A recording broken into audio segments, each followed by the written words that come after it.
Welcome to our new video. Many of us have experienced feelings of discomfort or anxiety in social situations and prefer being alone, but have you ever stopped to consider why?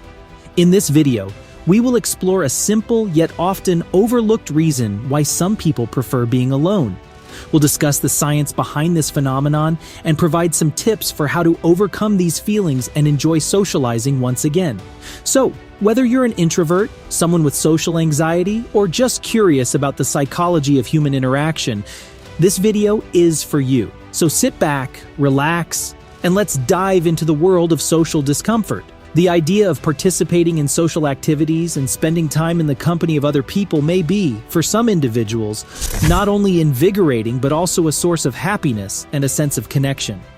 On the other hand, the thought of making small talk with strangers or mixing and mingling with other people at a party may cause some individuals to feel uneasy or even horrible. This is because of the nature of the activity. If you find that you gravitate towards the latter, there may be a simple reason for your aversion to being in the company of other people, even if you don't talk about it. Understanding social anxiety. The condition known as social anxiety is typically the underlying reason that is not immediately obvious. It is vital to differentiate social anxiety from simple shyness or introversion, because social anxiety is distinguished by an intense fear of being evaluated, rejected, or assessed by other people in social circumstances. This makes it necessary to separate social anxiety from simple shyness or introversion. This fear may be so overpowering for a person that they entirely shun any sort of social interaction as a result of it. To suffer from social anxiety is to have a profound fear of the potential outcomes of situations in which other people surround you. It is not enough to merely hate being in the company of other people. Rather, it is necessary to suffer from this condition in order to qualify as having social anxiety. The fear that one will make a mistake in their speech, that they will be regarded as uncomfortable, or that they will draw attention to themselves may be the spark that sets off a domino effect of anxious thoughts and sensations. The vicious cycle. The underlying explanation gets much more difficult when we consider the vicious loop caused by social anxiety. The fear of interacting with other people is what drives people to avoid situations, which, while it may give some temporary reprieve from anxiety, is ultimately the source of the problem. Nevertheless, this relief gives the idea that withdrawing from other people is the solution, which makes it more likely that you will avoid being in social settings in the future. It is possible that avoiding this circumstance will provide some relief right now. Nevertheless, there is a cost associated with doing so. It is possible that this might lead to feelings of alienation and loneliness, as well as the loss of opportunities for personal growth and social engagement. It becomes a self-perpetuating cycle in which the more you ignore it, the more severe the anxiety becomes, and the less likely it is that you will be able to combat the anxious notions that are going through your brain. Unearthing the root causes.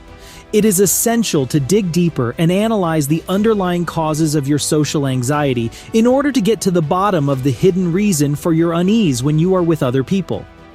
This will allow you to find a solution to your problem.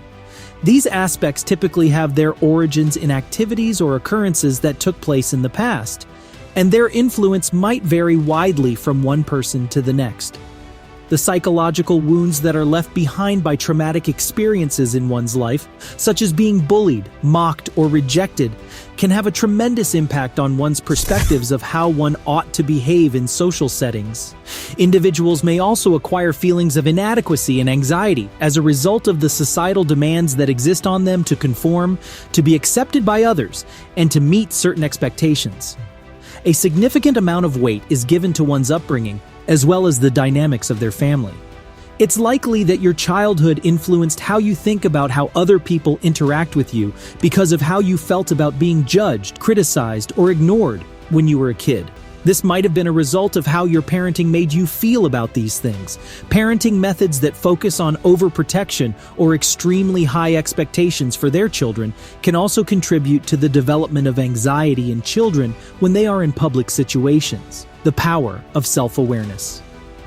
The first thing that needs to be done in order to understand how to deal with social anxiety is to identify the underlying reason for the discomfort that one feels while interacting with other people. Self-awareness equips you with the capacity to differentiate between rational thought and anxious thoughts, which in turn equips you with the ability to combat anxious ideas and reframe them. Participating in mindful practices can make it simpler to deal with the physiological manifestations of anxiety, which are typically accompanied by interactions with other people.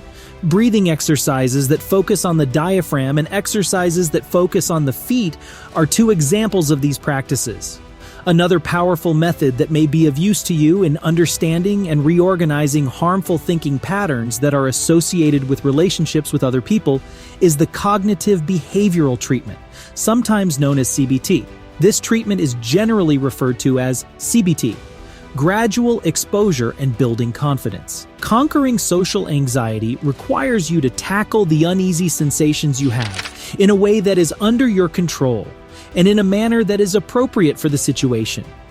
By gradually exposing yourself to social conditions, starting with scenarios that are less intimidating and going on to situations that are more demanding, you may desensitize yourself to the anxiety triggers.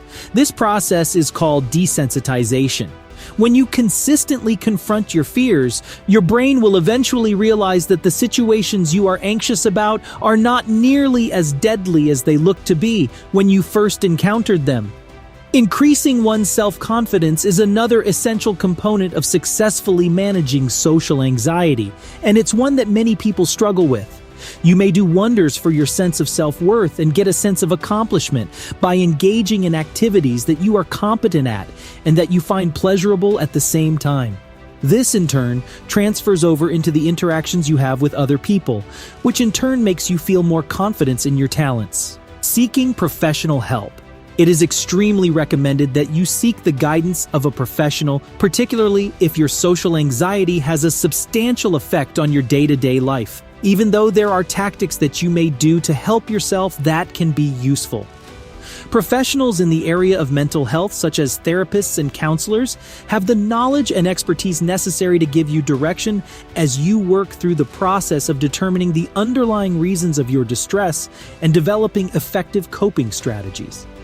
If you're having trouble finding the underlying causes of your distress and developing effective coping mechanisms, you may want to seek the assistance of a mental health professional. Embracing vulnerability and connection. Acquiring an understanding of the fundamental reason for your reluctance to be in the company of other people may, in the end, lead to a trip that is transformative.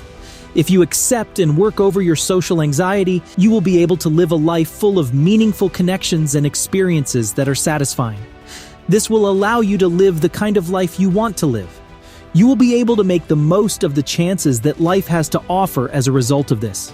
It takes guts to take the first step towards true relationships, which is to embrace vulnerability and give yourself permission to be faulty in front of other people. This first step requires accepting vulnerability and giving yourself permission to be flawed. Keep in mind that you are not walking this journey alone. Many others have been in your shoes before and have emerged on the other side of the fight stronger. The path you are on is not unique, and you are not the only person traversing it. Therefore, the next time you find yourself in a social scenario that makes you feel uncomfortable, take a few seconds to think about the underlying cause of that sensation and how it developed. Through the cultivation of self-awareness, patience, and the use of the necessary tools, you have the ability to rewrite your connection with social contacts and establish a life that is full of genuine interactions and personal growth. Wow, we just wrapped up an awesome video on the secret reason why you might feel uncomfortable around others. We're thrilled that you tuned in, and we hope you found it both informative and helpful in understanding the science behind social discomfort. The good news is, there are so many resources out there to help you overcome these feelings and get back to enjoying social situations again. Whether it's seeking support from a mental health professional or joining a support group, there are plenty of options to explore. We genuinely care about your well-being and want to see you thrive in your social life. If you enjoyed this video, please give it a thumbs up and be sure to subscribe to our channel for more awesome psychology and mental health content. Thanks for watching.